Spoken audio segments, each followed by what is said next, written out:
খুব সুন্দরী একটা আপু আমাকে একা পাইলে হচ্ছে খাদুকুতি দিত। খুব আদর করতো, কাছে নিয়ে কোলে বসে আদর করতো। ও ভাই কি বলেন? মানব জাতির একটা বাজে বৈশিষ্ট্য কি জানেন? তারা হচ্ছে গিয়ে অতীত নিয়ে আহাজারি করে। মানে আমি তো মানব জাতির মধ্যে পড়ি, যাই হোক আমরা হচ্ছে অতীত নিয়ে বেশি আহাজারি করি। তো আমি এই প্রসঙ্গে র্যান্ডম পাবলিকদের থেকে কিছু প্রশ্ন করতে চাই। একটু ভেগে জিজ্ঞেস করি ভাইয়া,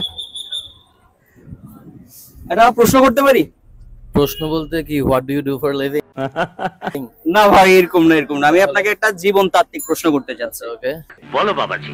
আচ্ছা, ধরেন মানুষের তো সোনালী অতীত থাকে, আর অতীতের প্রতি মানুষের একটু বেশি আকর্ষণ থাকে।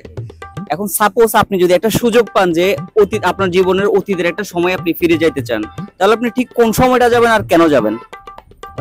আমি আসলে ফিরে যেতে চাইবো 2008 সালে। 2008 সালে? হ্যাঁ। কেন? কারণ হচ্ছে কি, 2008 সালে একটা বিয়েতে যাই, যেখানে আমি আমার পছন্দের মানুষকে পিছন থেকে তার চুল দেখে তার চুলের প্রেমে পড়ি। দেন অনেক কিছু হয়, ওকে পাইও। ইস, মিথ্যে কথা। পরে আর অনেক কিছু, এখন সে আবার আমার সাথে নাই।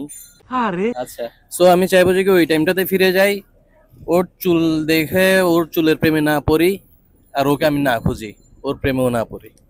What is love? আমি আমার ক্লাস 6-7 এর যে বাচ্চা জীবনটা ছিল ওই জীবনে আবার ফিরে যেতে চাই। কেন? তখন হচ্ছে আমার এলাকারই খুব সুন্দরী একটা আপু আমাকে একা পাইলে হচ্ছে খাদুকুতি দিত। খুব আদর করতো, কাছে নিয়ে কোলে বসে আদর করতো। আমি ওই জীবনটাতেই ফিরে যেতে চাই আর কি। সমাজ রে, আমি আমার মায়ের গর্ভে যেদিন ছিলাম ঠিক ওই সময়টাতে আমি আবার ফিরে পেতে চাই। কি কষ্ট? কারণ হচ্ছে আমি আবার পৃথিবীতে জন্ম নিব, বাট সুন্দর মেয়ে হয়ে জন্ম নিব। সুন্দরী হয়ে জন্ম? জি জি জি জি। কারণ হচ্ছে যে আমি একটা আইফোন লাগবে, তারপর একটা গাড়ি লাগবে দামি। আচ্ছা, হ্যাঁ, তারপর সুন্দর করে জীবন যাপন করব, এটার জন্য। তো এইটা সুন্দরী মেয়ে হয়ে জন্ম নেওয়া আর আইফোন, দামি গাড়ি, দামি বাড়ি, এগুলোর সাথে কানেকশনটা কি? কানেকশন বলতে আমি সুন্দর যখন হব, আমি কক্সবাজার যাব, কক্সবাজার থেকে এসে আমি এগুলা অর্জন করে নিব। ফার্স্ট অফ অল আমি আমার বাবা থাকা অবস্থায় আমার যে অতীতগুলি ছিল ওগুলির মধ্যে যেতে চাই, কারণ ওই অতীতগুলো জীবনে আমার কাছে আর দ্বিতীয় ফেরত আসে নাই।